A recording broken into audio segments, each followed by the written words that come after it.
My name is Ole Kuney. I'm Maasai by birth, and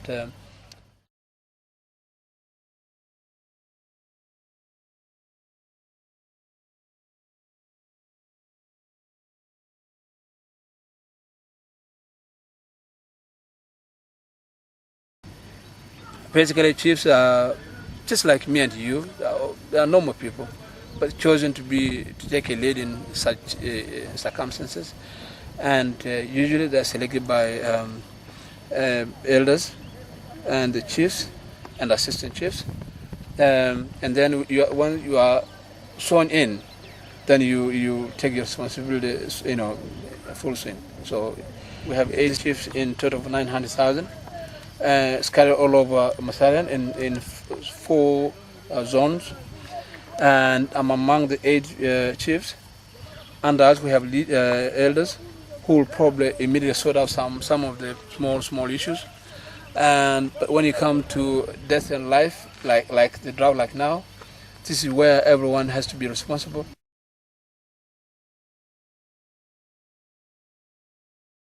Could you say a little bit more about this drought and the drought specifically? The drought? Yeah.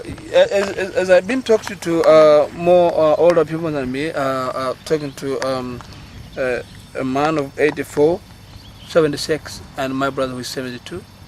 None of the 3 ever remember such a bad drought in their life, which means it's very extraordinary. We have never had this drought in our life.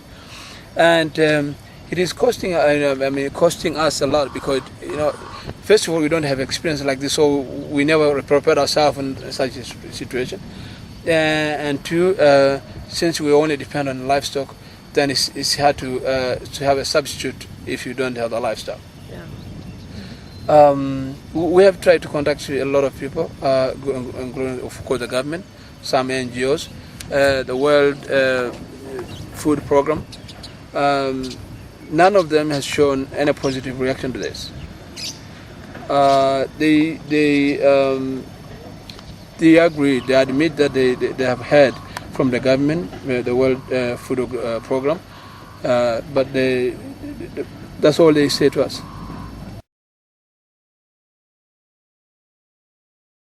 Maasai, they live mainly in the bush, in northern part of Tanzania, and the only income that they know or they can get is work on livestock.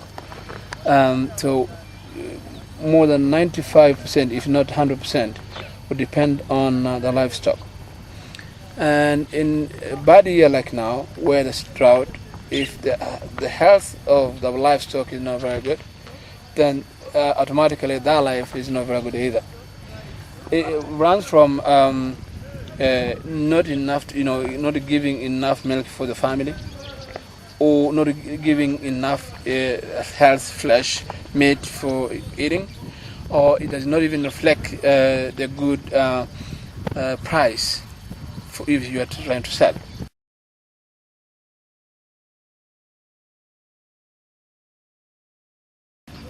At the moment, we have 556 bad families, really bad, that you need urgent requirement of maize.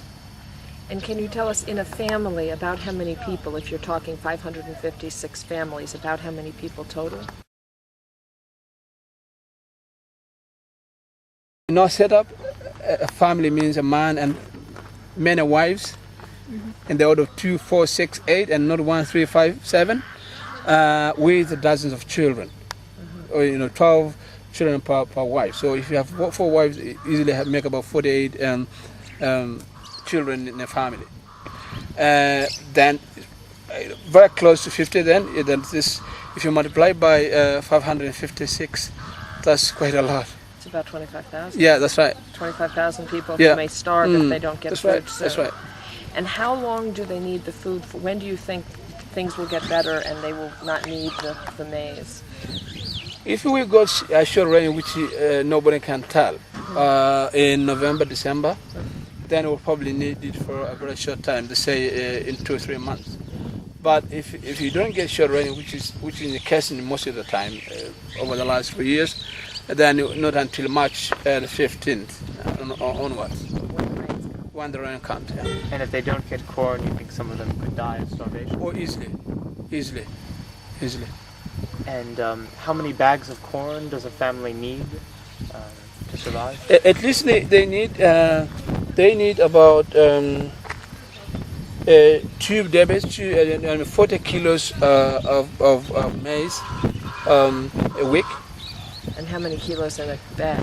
There are about 100 kilos in a bag. So about 2.5 weeks. 2.5 weeks for a bag.